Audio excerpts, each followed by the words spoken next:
did not happen.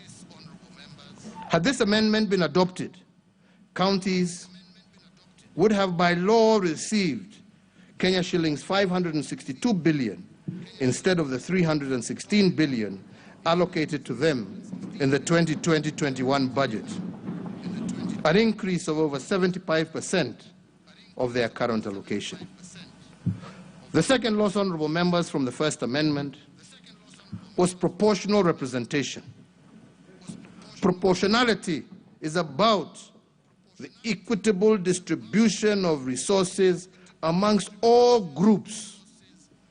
And on this particular point, I just want to focus on one: gender balance among.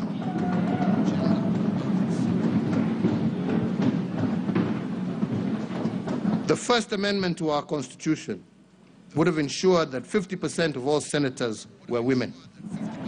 And the logic here was to ensure that if we percolate the proposed 35% of our national revenues to counties, women should be at the center of decision-making on how this revenue is utilized.